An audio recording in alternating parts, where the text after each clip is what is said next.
Hello. So, I don't really think I'm that good at sweeping, but I can kind of do it.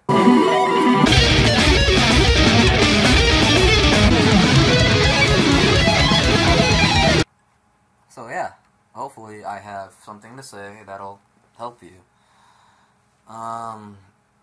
So you want to isolate the pieces. You have right hand, then you have left hand, and then you coordinate the pieces together. So, quickly defined, sweep picking is pretty much just extreme economy picking.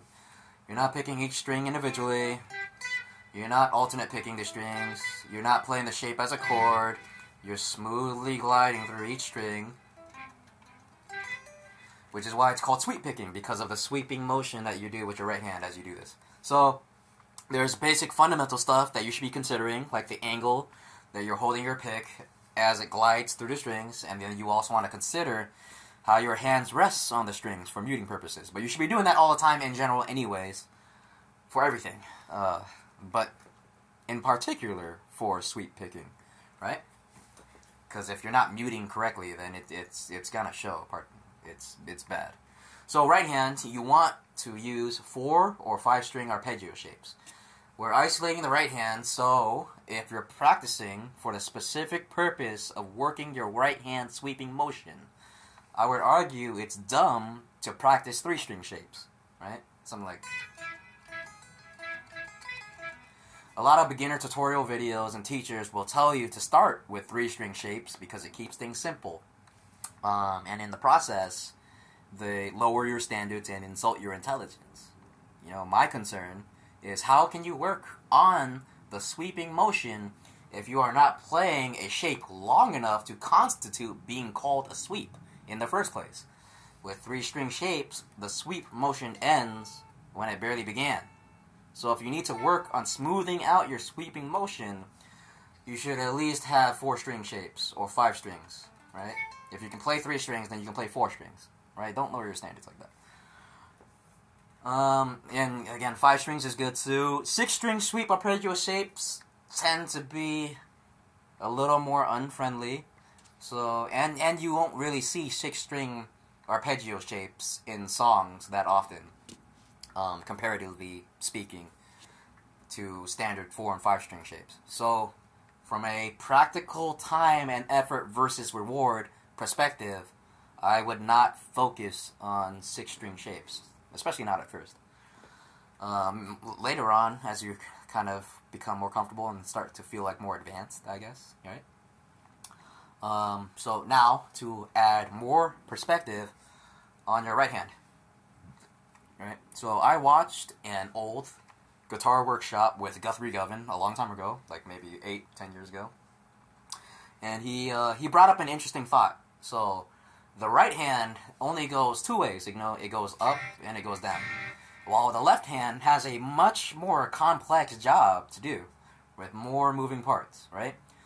The right hand does have a nuanced job for sure, right? But the left hand is just it's more complex. There's more to do, more to consider.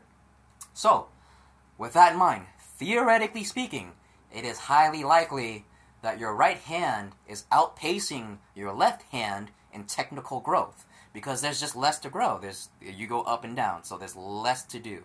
So your right hand is probably outpacing your left hand in technical growth. So, if you spent some time practicing your sweep picking, your right hand may be better than you realize, but it is being held back by the sloppiness and hesitation in the left hand, with all the coordination issues that arises from that sloppiness and hesitation. The smoothness of your right hand sweeping motion becomes limited by how hesitant your left hand is, right? So, isolating and building the left hand, one of the best exercises you can do is, funnily enough, removing the sweeping hand. So you would work on your sweep arpeggio shapes entirely legato, meaning entirely hammer-ons from nowhere and pull-offs, right? So instead of picking your shapes, I would just do legato stuff, so hammer-ons.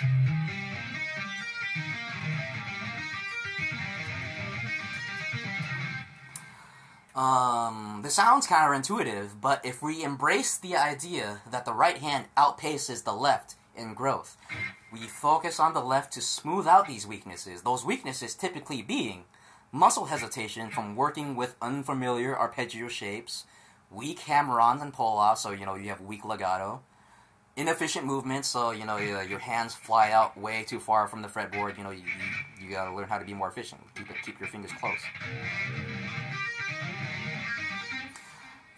And of course, poor string muting.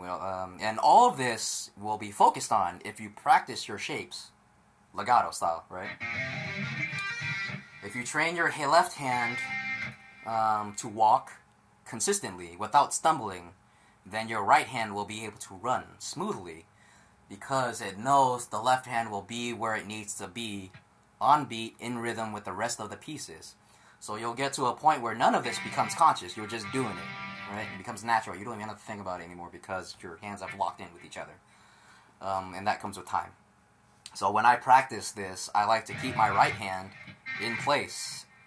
I'm not picking, but I'm keeping it in place as if I am going to pick, so that way I can work on my string muting at the same time within a realistic context. So my hands are where they really would be if I was playing for real. So I'm getting like actual first hand, like you want to practice how you play, right?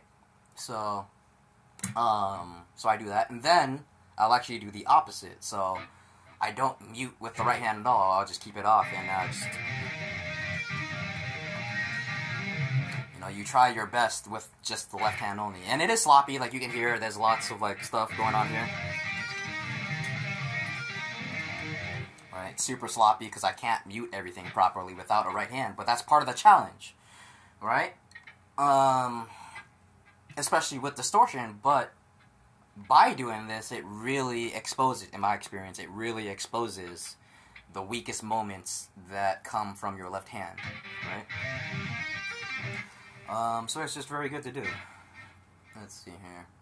Yeah, the only flaw with this method of training is that when you're only doing hammer-ons from nowhere and pull-offs, you can't practice your stacked note shapes. So stacked notes are like when, let's say fret 7, like you have back-to-back fret 7 notes. So, right? So obviously, if they're stacked on top of each other, you can't really like do legato style. You'd be going like,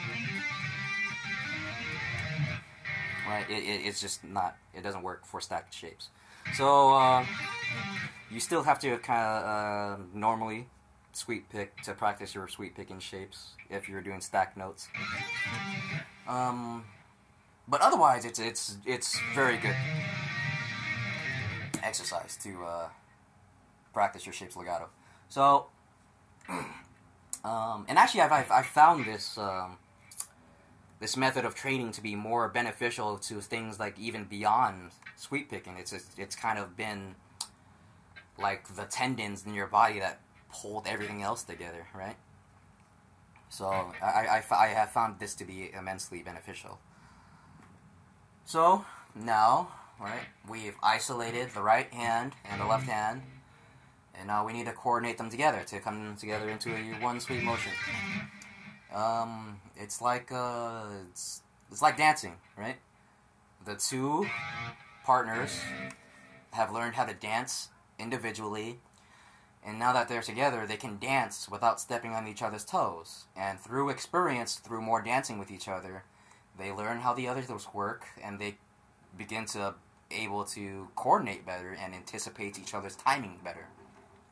And they also learn how to cover each other's weaknesses better, right? And again, this comes through experience with time. So individually practice and get them better, and then you coordinate them together and get them better. So and at this point, this is just repetition work with a metronome. So you slowly build up speed.